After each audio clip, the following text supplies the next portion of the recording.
เรื่องราวร้อยสาระความรู้รอบตัวที่สรรหามาเล่าทางด้านศิลปวัฒนธรรมนวัตกรรมแหล่งท่องเที่ยวและการส่งเสริมอัตลักษณ์ไทยพบกับรายการร้อยเรื่องเล่าทางสถานีวิทยุกระจายเสียงแห่งประเทศไทยจังหวัดเชียงใหม่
สาวมอชอจงให้ลองมาเป็น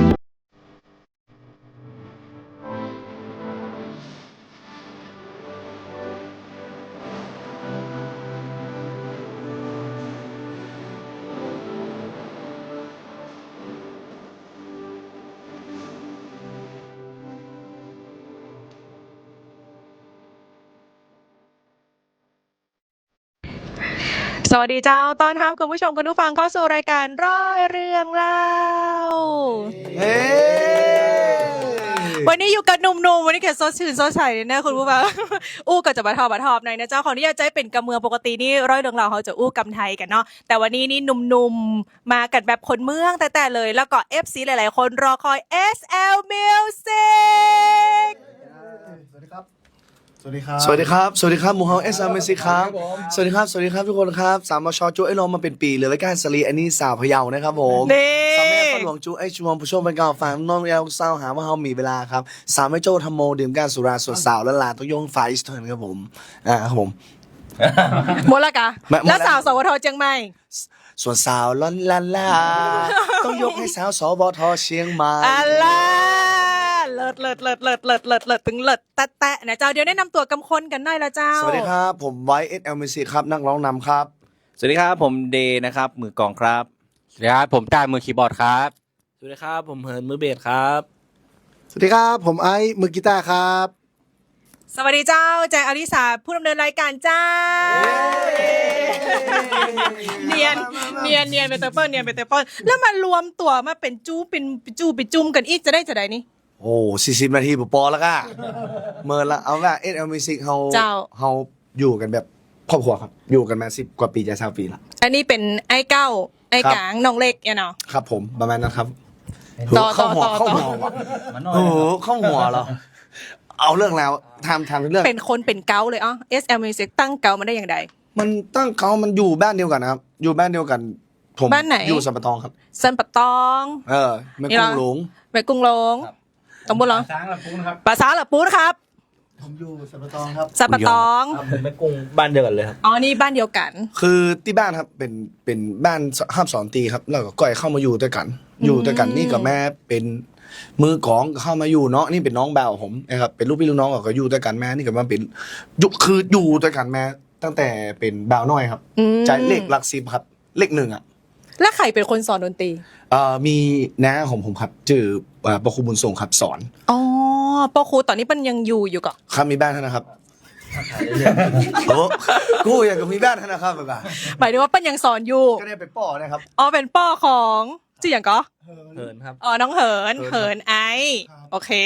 แล้วเหินนี่ปกตินี่หันไอเปิ้นจะอะตั้งแต่น้อยและกะห้องเพลงได้เฮิดม่วนยังข้าวซอยอีกอะกะ ครับตั้งแต่น้อยแล้วครับผมตรงจริงผมรวมวงกับไอ้เป็นตั้งแต่น้อยแล้วครับสมัย จ้ะ 3 คนเนาะ สมัย3 คน สมัย3 คนนี่มีใครบ้าง สมัย3 คนมีผมมี ชุ่มสีล้วน อันนั้นผมมีน้องเหินแล้วก็มีปี่น้องเหิน ชื่อ SL Music เลย ๆบอก เหรอ ครับมัน โหนี่เท้าความไก่ขนาดเลยนะเนี่ย วงผม แล้วมันชื่ออะไรอย่างอ๋อตั้งแต่แรกที่3 คนนี่ชื่อวงอย่างจำได้ ค เหร รั อบ ผมเขาเป็นลูกหลานของวงสล้อ2-1ครับ อ๋อ ใช่ครับ แต่ก่อนอ่ะคือบ้านอ่ะมันเป็นดนตรีพื้นเมืองเนาะ จ้ะ เขาเล่นดนตรีพื้นเมืองกันมาตั้งแต่น้อยครับ คือป้อเหินซึ่งเป็นน้องของป้อผม เอาละ ก็แนวไปเลยน้อง ยาว ป้อผมนี่คือเป็นป้อที่สองปลุกจอมโบนะที่พี่แถมแฮนตะกี้ บอกปลุกจอมโบ เป็นป้อเหินก็จะเป็นน้องผมเดี๋ยวเขาขึ้นกลับตารางขึ้นตรงนี้ครับ จะได้เข้าใจครับ ขึ้นกลับ เป็นลูกพี่ลูกน้องกันเอาเป็นว่าเป็นในเครือกันเนี้ย แล้ว อยู่ในหัวเดียวกันเนี้ย คือชอบเล่นดนตรีครับชอบเล่นดนตรีเหินก็จะมีเปื้อนมีไอ้ายมีอย่างผมก็จะมีแบบเข้าไปเฮียนหน้าศิลป์กัน ตอนนั้นเป็นวัยรุ่นเนาะความเป็นวัยรุ่นเนี่ยคือความมันอยากท้าทายอ่ะเขาเล่นดนตรีไทย จ้ะ ไทยโดยและตอนเป็นรุ่นเขาเล่นดนตรีสากล อืม เข้าใจป่ะคือมันเป็นอี เลิศ งัวน้อยคันเขา งัวน้อยคันเขา เขา สักหน่อยสักหน่อย ประมาณนั้นนะงัวน้อยคันเขาคือแบบ อยากลองอ่ะอยากทำอย่างใหม่ๆอ่ะอยากแบบเฮ้ยเขาไป คันเขี้ยวอะ เขาไปประกวดดนตรีบอกอ่ะเปิ้ลประกวดดนตรีกันเขาก็ประกวดแต่เขาประกวดในรูปแบบเขาคือว่าเขาดนตรีไทยอย่างมาใส่ตัวในการแม่นแล้วก็ใจจื้อว่า SL Music SL ก็ย่อมาจาก เจ้า จื่อวงปอตัวเก่านะครับสะล้อ SL อ๋อ ใช่ อันนี้เป็นที่มาที่ไปเจ้าก็จะเข้าที่มาที่ไปของชื่อวงกับปลาเข้าไป10 นาทีละ อู ครับ เล่น แม่นแล้วครับ มากับต่อวันนี้จะฮื้ออู้จ๋าม่วนๆเพราะหลายๆคนเนี่ยเห็นบรรยากาศตอนไปขึ้นคอนเสิร์ตคือม่วนขนาด ตั้งแต่ตอนไปแข่งในรายการเล่าบรรยากาศตอนไปแข่งในรายการหน่อยดีกว่า โอ้ม่วนครับผมตื่นเต้นดี คือแบบสุด บ่ มาก ค่อยได้นอนครับผมทำงานกันหนักมากครับรายการไทยเลนแมนบอลก็ผมว่า เจ้า เป็นแหมหนึ่งรายการครับที่ทำมือทำให้คนรู้จัก SL Music ในมุมมองที่ควรจะเป็นแล้วก็เป็นเส้นทางที่ชัดเจนมาก ซึ่งถ้าคนรู้จัก SL Music เนี่ย SL Music เขาได้รับรองแชมป์จากรายการ Thailand Got Talent เมื่อ11 ปี 12 ปีที่แล้ว ซึ่งตอนนั้นเขาได้รองแชมป์รายการ Thailand Got Talent เนี่ยเป็นการประกวดโชว์ เจ้า SL Music ก็ได้ครับ คัดเลือกเข้ารอบไปในรอบไฟนอลก็คือเป็นวงดนตรีที่ไปแข่งกับคนอื่นจริงเขาจะได้ที่ 1แล้วนะครับ พออยู่ลุ้นอยู่ อูเล่นก็คือตอนนั้นอ่ะทุกคนยังมองเป็นเรื่องโชว์อยู่ อืม แต่ในมุมมองกลับกันคือ SM Music เขาอยากทำโดยตรงเนี่ยเขามีจิตใจที่เหมือนกันว่าเขาอยากทำเพลงเหนือคือมันไปสู่สากลหรือว่าทำให้คนอื่นฮู้จักก็เลยห่างกันไปเมินก็เขาไม่ต้องอู้ถึงเรื่องThailand Man War แต่ก็มีโอกาสได้จบรายการเสร็จปุ๊บเนี่ยเขาก็เพิ่นเขามาอย่างก็หาตัวตนตัวเก่าเพื่อเจอก่อนในยุคนั้นในยุคของYouTube เนาะก็เลยว่าเอ้ยเอาปรึกษากันเดก็ว่าเขาทำเพลงกับเมืองดีกว่า อันนี้เจอผมแล้วเนาะ เจอแล้วอยู่ด้วยกันตลอด เข้ามาแล้ว เขาแยกจะเมินขึ้นตารางแต่นี่เลยครับผมเมื่อผ่านไปไหนพ่อเอาเรารวบๆเลยก็คือแบบมาเฮ้ยเขาทำเพลงกับเมืองประจวบมอช่วงนั้นโดน YouTube โดนแฮกก็เลยทำใหม่กันทำใหม่ปั้งลองทำเพลงกับเมืองเลยทำสิ่งที่เขาเป็นได้เลยพอทำปุ๊บมาสักเซสครับ เพลงอย่างอุ้ยเยอะ สักหน่อยขอสดด้วยคุณผู้ฟังฟังสดเลย พบนวลละอองแม่นวลน้องสาวน้อยป้าบงบ่าวน้อยบัดทอนยืนงงแม่ชมยุงอย่ามางามแต่เนาะ2 ล้านครับ อ้าวแหมหน่อย2 ล้านวิว 2 ล้านวิวตอนท่านได้สตางค์ก่อนก็พอได้ทำแล้วมันเขานี่ผมอู้ตามซื่อตามความรู้สึกมันเล่นมันม่วนอ่ะม่วน แล้วเฮากลายเป็นว่าเฮาเป็นเก้าเป็นการของวงดนตรีในภาคเหนือที่แบบ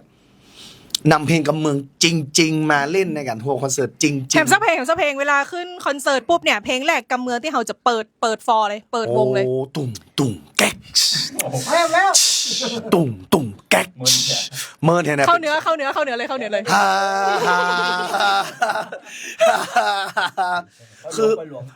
คือจะมีแบบป้อยหลวงว่าสแกงสาวน้อยเพลงนะครับที่อู้ถึงว่าณตอนนั้นตอนที่ยังไม่ได้ไป Thailand Man War ครับเลยอู้กันเฮ้ยตอนนั้นนะเขาเวิร์ดนะก็เลยลองทำเพลงตัวเก่าลองเพลงลงทุนหลายเพลงครับจนแม่ประสบความสำเร็จที่เพลงที่มีชื่อว่าสาวมหาลัยครับผมสาวมหาลัยสุมาเตเจ้ากำเนิดทบพิงก็สาวมหาลัยก็สาวมอชอจูไอรอมาเป็นปีเหลือไม่กล้าสลีอันนี้สาวพยาประมาณนี้เกาะเพลงนี้พอมาด้วยประจวบมอความซักเซสในการทำเพลงกำเมืองเนี่ยใส่ปุ๊บพอเพลงนั้นมาปุ๊บคือบึ้งเลยสาวมหาลัยปุ้งขึ้นไปหลักล้านโดยที่ใจเข้ามาเป็นเพลงตัวเก่าแล้วหลังจากนั้นมางานเกาะมันน่าเกลือเริ่มจะมีครับเริ่มเปิ้ลเขาว่าทาร์เก็ตคนก็จะเริ่มเปลี่ยนอยากมาฟังนะครับแล้วก็มีโอกาสทำกันมาเรื่อยๆครับจนไปเจอน้องว่าเฮ้ยเปิดรับสมัครวงดนตรีที่เอนเตอร์เทนซึ่งคนที่เปิ้ลหาได้ในวงดนตรีในวงเขาเป็นวงที่เอนเตอร์เทนอยู่แล้วม่วนแม่งนะเขาจะเอนเตอร์เทนเอาใจคนดูอย่างเงี้ยครับแล้วก็มีโอกาสน้องอู้กันเล่นๆไปนะครับคือวันนั้นอ่ะอู้กันหลังเวทีคอนเสิร์ตหนึ่งอู้กันเล่นๆว่าเฮ้ยรายการนี้มันรายการเฮาป่ะเฮาต้องไปฉายแสงป่ะกะขอแค่เปิ้นเฮามา10 กว่าปีเนาะบ่ได้เปิ้นเฮาบ่ได้ออกทีวีช่องใหญ่บ่ได้ออกสื่อช่องใหญ่แล้วขอสักเตือนขอสักเตือนอย่าได้จะมาเฮาก็เท่ากันหมดเลยเนาะก็เลยเท่าแล้วกะกำแหน่งไปปึ้งไปโดนปึ้งปุ๊บมาเลย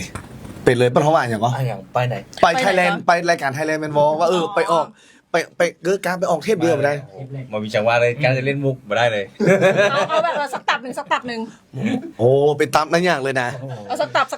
บน้องนี่เก่งครับน้องมือเบสนี่ส่วนใหญ่นี่จะมีมุกเยอะครับขอสักหนึ่งมุกมุกบัดใจฉันหลับอยู่คือน้องเหินนะครับบอกเฮ้ยเอาไปกับรวมตัวกันไปพูดได้ดีมากเลยเนาะที่แรกครับจะแค่ไปเอาม่วนเจ้าจาก200 วงเหลือ100 วงจาก100 วงเหลือ20 วงโอ้200เลยอ่ะ200 วงดังๆเนาะแม่นเจอเลยตอนนั้นรู้สึกยังไงพ่อตอนที่ไอ้รู้สึกจะได้พ่อตอนที่ไอ้ชวนไปด้วยกันตอนแรกครับหันวงอื่นนี่เฮากับกลัวครับกลัวพอมีก็คนครูครับแกล้งกันเล่นเอาแต่ว่ารู้สึกยังไงจริงเขาไปเขาเหมือนวงบ้านนอกจริงๆอ่ะแบบปากันใส่เสื้อห้องเข้าไปแต่ไปเจอวงคนอื่นเป็นแบบโอ้ยแบบไปเจอเลยเนอะอย่างคือใช่มันคืออย่างไรคือเขาแต่งตัวเป็นคนกรุงเทพเนาะคนกรุงเทพอย่างเขาใส่เสื้อหม้อห้อมเตี่ยวยีนเนี่ยสู้ไว้ไปได้ไงเจอเลยเนอะ ดำมาเลย ไปเป็ดจะได้ตอนที่แบบรอบแรก คือเข้าไปความรู้สึกตอนนั้นคือคนเอาตรงๆอ่ะคนมันมองเราเป็นวงบ้านนอกแต่มีบางคนแบบวิพี่ ผมจำดีได้วิพี่ตั้งแต่ไทยแลนด์ก็ไทยแลนด์นี่ โอ้ ผมเอฟซีพี่เลยโอ้แสดงมาแฮนี่เท่านะแกแต่ละอ่อนมีวงเด็กนะครับมีวงที่เป็นละอ่อนโดยซาวเอสนะครับ แต่แบบคือความรู้สึกเรียนเขาเข้าไปคือเขาบ้านนอกเข้ากรุงอ่ะแต่ขึ้นเวทีเท่านั้นแหละ เท่านั้นแหละองค์ลง เป็นวงในเทปแรกตัวเนาะวันนั้น ใช่เป็นวงในเทปแรก อัดวันแรก เอาไว้แรกเขาก็ไปนั่งรอเห็นบ้าน เปิ้ลคัดวงออกอย่างใดหมายถึงว่าออกเทปแรกเทป2หรือว่าเปิ้ลหลัง ผม ยังไง เปิ้ลรันผมเปิ้ลคนเดียวครับ ขึ้นตารางก็ดูแล้ว เอา20วงมาแข่งกันเอา20วงมาแข่งกันเป็นรอบครับ เจอกันปุ๊บไข่กัน ใครการตกรอบการตกรอบตอนนั้นไอ้แนวเจอใครอะสกุลจา ม่วน ก็เอาเพลงกำเมืองนะครับไปเล่นเลย เจ้าจำได้ก่อนว่าเพลงแรกตี้ไปออกทีวีรอบแรกตี้เฮาไปเป็นอย่างก็ คอนเสิร์ตคนจน สักหน่อย ขอผมขออนุญาตกันลูกจีนลำเงินก็จะโดนเรื่องซีนกะโอเยครับ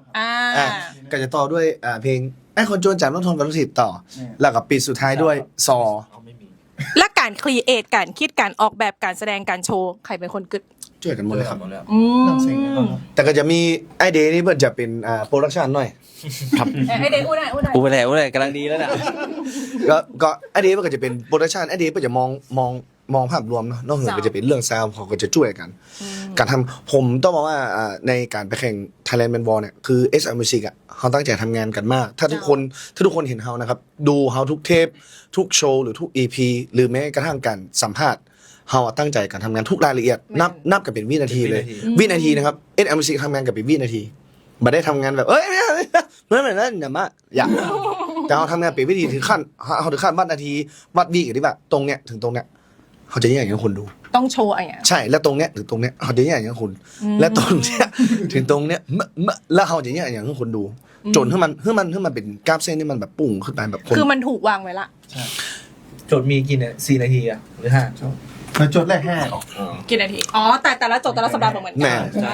เป็นโชว์แต่ละโชว์ โจทย์มาเขาก็เอาเพลงมาต่อกันเรียงกันใหญ่ได้ให้มันสนุกแล้วเอาจนแบบขึ้นสูง คือกรรมการแบบปิดไฟ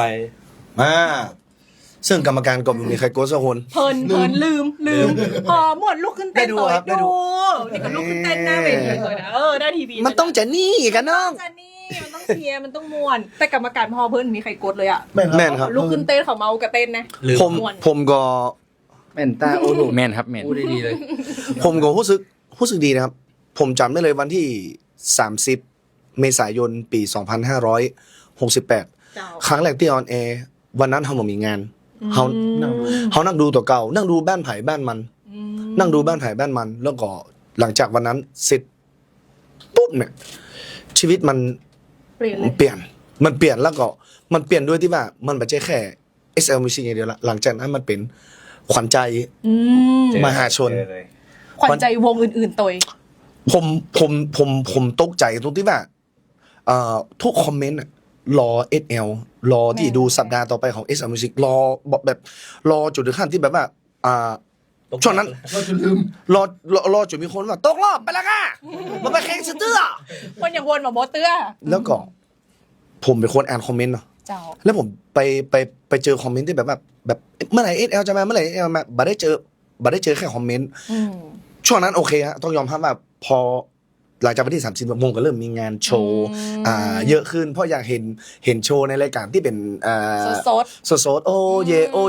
เยครับแล้วหลังจากนั้นเขาเล่นเพลงเมืองเพลงอย่างก็สเปเฮระก็ว่าไป แต่คนอยากเห็นเยอะขึ้น แล้วคนก็จะมาถามแล้วเป็นคำถามที่เขาอึดอัดอ่ะเขาตอบมาได้ว่าเมื่อใดจะออกเมื่อใดจะออนแอร์ตกรอบหรือยังผมก็เลยบอกว่าฝากดูทุกสัปดาห์ดีกว่าฝากดูทุกสัปดาห์ใช่คืออันนั้นอ่ะคือแม่นแค่รู้สึกดีมาก แต่ตอนนั้นฮู้หรือยังว่าตัวเก่าเข้ารอบจนแบบ ฮู้หมดแล้วครับ ตอนที่ออกคือหมดแล้วคือเป็นหายหมดแล้วกัน อันนี้อู้ได้เลยเหรอ อันนี้อู้ได้รายการจบแล้วคือตอนนั้นเป็นอย่างไรเปิ้ลแข่งจนจบหมดแล้วค่อยเอามาออน อ๋อไม่ใช่ครับ เอาถึงรอบเซมิก่อน ใช่ อ๋อ รอบสุดท้ายสด เซมิไฟนอลแต่ว่ารอบไฟนอลนี่คือโซด ใช่ครับ อ๋อ บึกแค่ผมเขาเก่งนะครับ นี่ อุเล่นครับ FC ตัวเขานะ เขาทอมตนครับ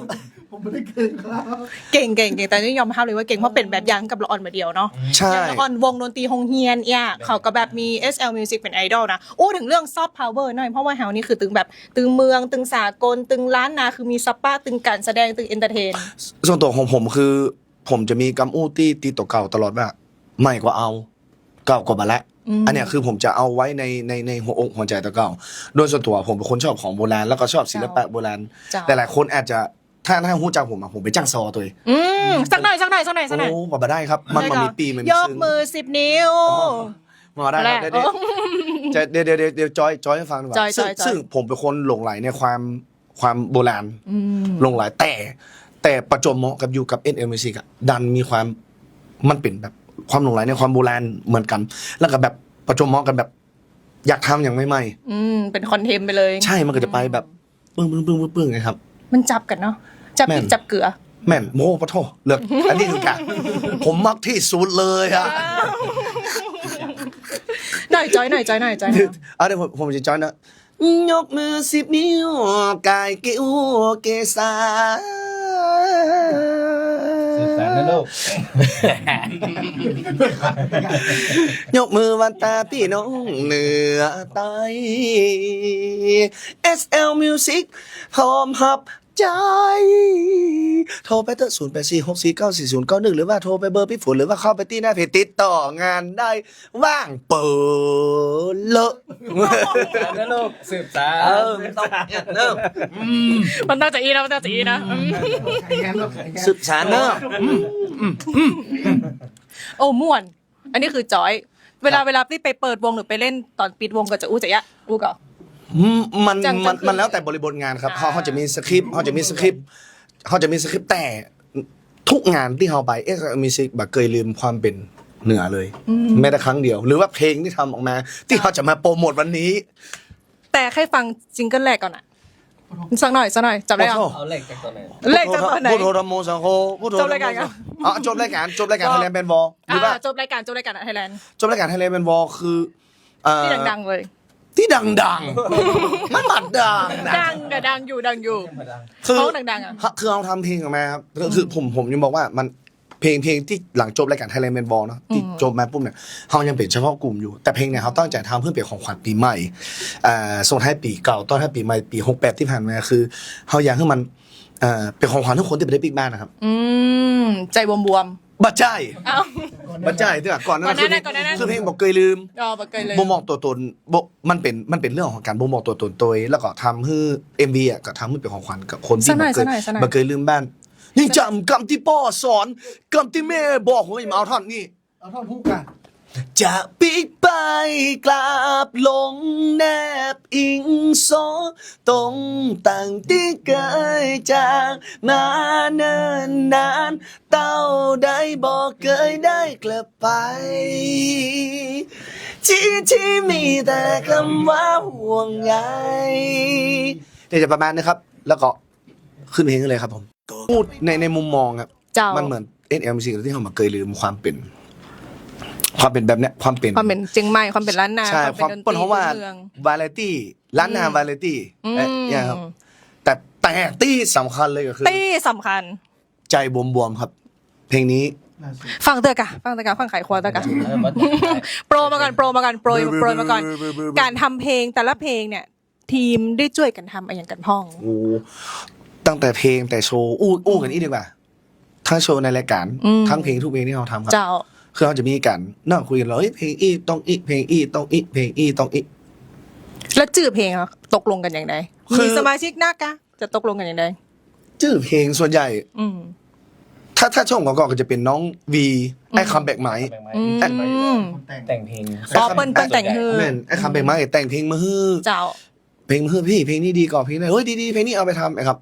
ก็จะมีหลายเพลงก็เข้าไปดูทุกช่องทางของ NL Music ได้เลยครับพิมพ์ NL Music กับเพลงจะขึ้นมาดึงๆ ตะลึบเลย แม่นครับจะขึ้นมาเต็มหมดเลย ก็ทำไว้หลายเพลง แล้วใจบวมๆมันลุกตังใดมา ใจบวมๆอย่างแรกครับ SL Music กราบขอบพระคุณพี่แมวนานาก่อนนะครับที่ได้มอบเพลงนี้ให้กับเฮานะครับเพลงนี้ก็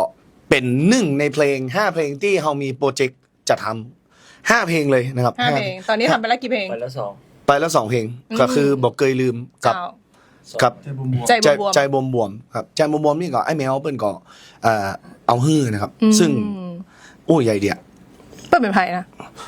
คนที่เธอรักคนที่เธอทิ้งนั้นมีมากมายจริงๆกันบ้าง นี่ คนที่เธอทิ้ง เมินแล้วเหมือน เธ กัน อ นะ เท่าไร เมินแล้วเหมือนกันเมินแล้วเหมือนกัน เธอจริง เมินแล้วเหมือนกันเนาะ คนแต่งเพลง เหมือนแก เหมือน เกิด อยู่ ไก่แอลก็ตึงหูกันที่คุยกันซะนานนะ ดูคนตัดขนาดนั้น มันเป็นยังไม่เอาทิ้ง เอาหมด ตุ๊ดติ๊ดตุ๊ดตุ๊ดติ๊ดติ๊ดตุ๊ดตุ๊ด ต่อ ครับไอ้แมวเขาคือว่าไอ้แมวคือนิยาม SL Music ว่า เจ้า SL Music เป็นวงที่ใครก็รู้ ใครก็รู้ว่า ใครก็รู้ว่าพวกเองเป็นคนเหนือ นี่สิ่งแรกคือ ใครก็ แล้ โห ว เป็นคนเหนือ แล้วสิ่งที่ SL Music เคยเสิร์ฟครับถ้าเปรียบ เจ้า เปรียบเป็นเหมือนอาหารเนาะเปรียบเพลงคือเหมือนอาหารเนี่ย SL Music เขาเคยเสิร์ฟไปหมดละหลายเพลงแล้วเขาจะเสิร์ฟเป็นแกงอ่อมน้ำพริกคั่วบักเขือ แกงฮังเลย ำเตาย ำเตาลาบควายประมาณนะครับ พริกวัยรุ่น น้ ไอ้ยังอ่ะ น้ำพริกหนุ่มไง ำคือครับ ที่อู้มาก็มีเหตุผลเลย อันอย่าง ซื้อ อันอย่างประมาณนะครับคือไอ้แนวมิวสิกเขาเสิร์ฟมันเป็นเนี่ยแต่ไอ้แมวฮื้อย้ำอ่ะอยากให้แนวเสิร์ฟให้คนทั่วประเทศได้กินมาก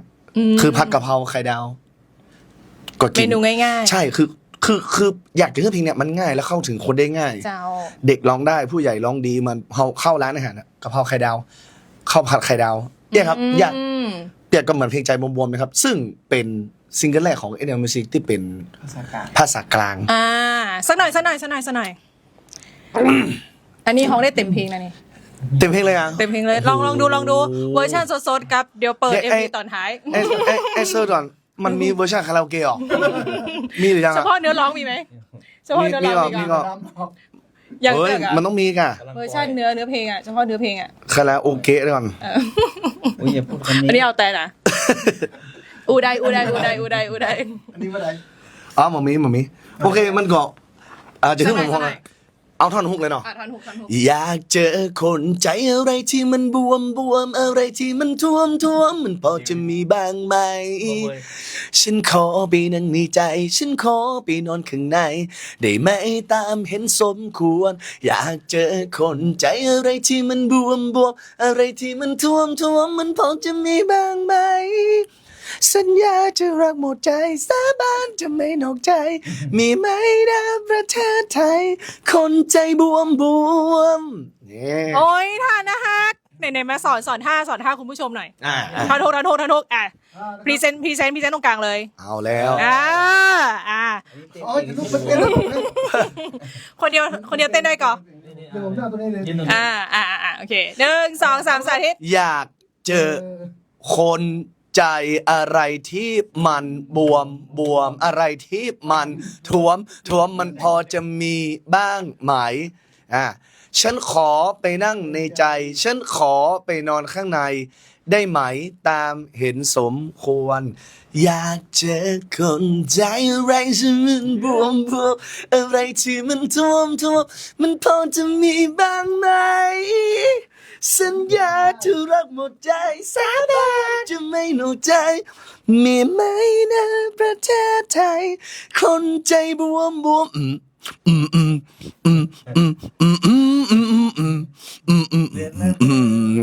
๊ะ โอ้โหม่วนนะ พิธีกรเต้นดูครับ มาคู่กันคนละปูน ได้ผมมา อะไรนะอยากเจอคนใจอะไรที่มันบวมอะไรที่มันท่วมมันพอจะมีบ้างไหมฉันขอไปนั่งในใจ ฉันขอไปนอนข้างใน ได้ไหมตามเห็นสมควร อยากเจอคนใจอะไรที่มันบวมอะไรที่มันท่วมมันพอจะมีบ้างไหม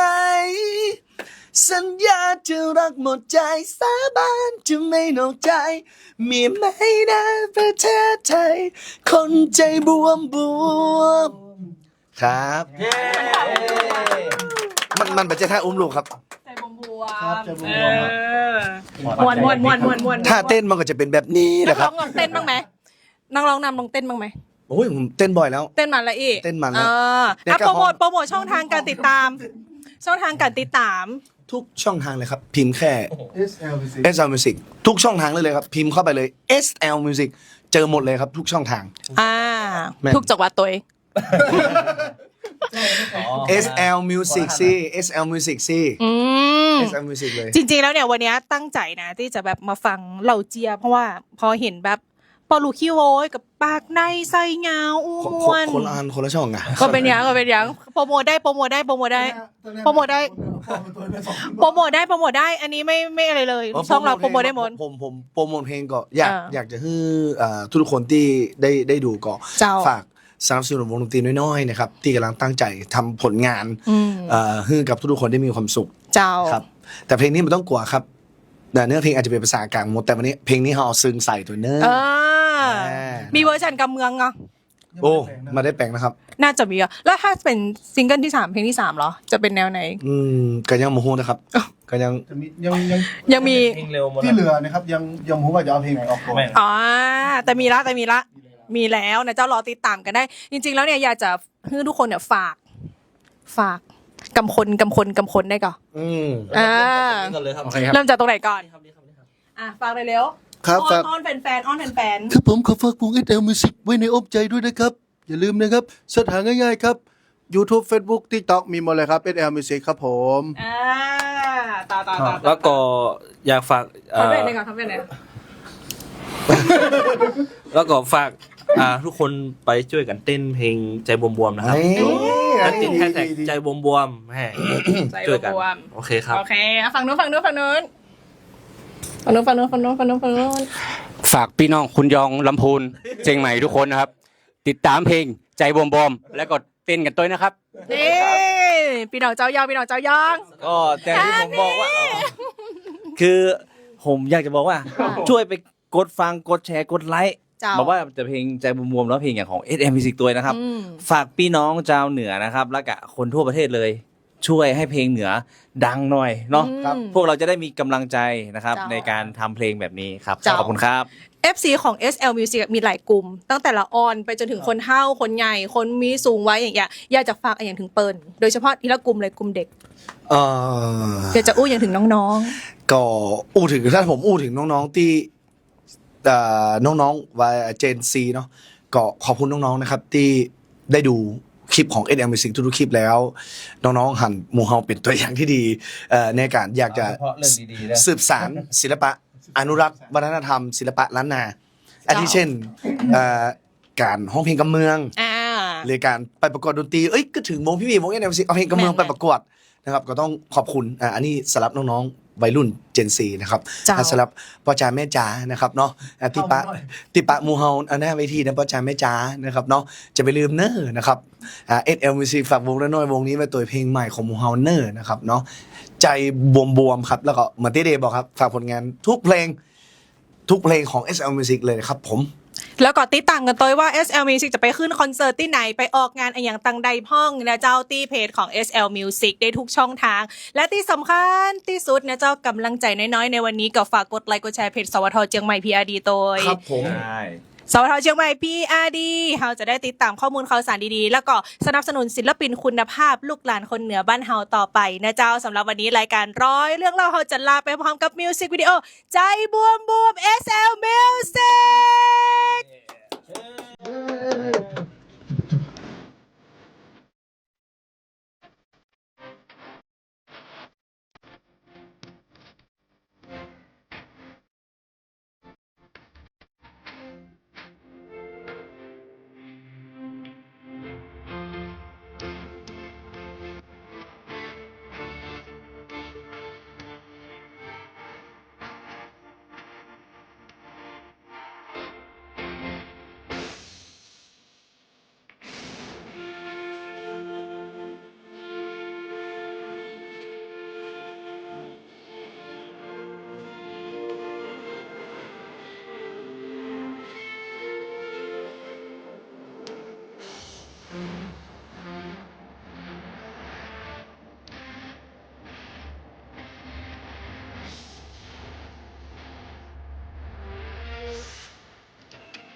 ว้าว SL Music วันนี้ฝากทุกๆคนนะครับติดตามผลงานของ SL Music นะครับทุกช่องทางนะครับผมไม่ว่าจะเป็น Facebook YouTube TikTok นะครับพิมพ์เข้าไป SL Music นะครับเพราะตอนนี้ SL Music เฮาปล่อยเพลงใหม่ล่าสุดมาแล้วสลับสายเต้นเพลงนี้มีชื่อว่าเพลงใจบวกบวกและที่สำคัญเลยครับเพลงนี้ครับนอกจากเป็นเพลงที่สนุกสนานแล้วนะครับเพลงนี้ยังมีท่าเต้นที่อยากจะให้ทุกๆคนครับช่วยเข้าไป cover เต้นกันตัวนี่ถ้าใครยังมาหูว่าเพลงเพจยายฝากเข้าไปดูกันเลยครับผมในเพลงใจบวมๆนะครับทุกช่องทางของ SL Music กันตัวครับและที่สำคัญครับถ้าใครยังหูว่า SL Music เฮาจะไปเล่นกันที่ไหนบางเนี่ยครับไอเดย์ครับ ติดต่อที่ที่ฝน เขาจะขึ้นตารางงานทุกๆเดือนมาฮื้อนะครับทุกๆคนว่าใกล้ๆที่ไหนนะครับน้องก็ไปแอลกันได้นะครับเนาะแต่บางทีพิมพ์มาอุ้ยเสียดายจังเนอะ จะไปลืมของคุณที่นี่ตัวนะครับ ครับไม่ลืมขอบคุณครับผมนี่สวทเชียงใหม่นะครับฝากเข้าไปเป็นกำลังใจครับกดไลค์กดแชร์กันตัวเองนะครับ subscribe กันตัวเองนะครับผมที่สำคัญฝากเข้าไปฟังเพลงของหมู่เฮา SL Music ตัวเองนะครับผม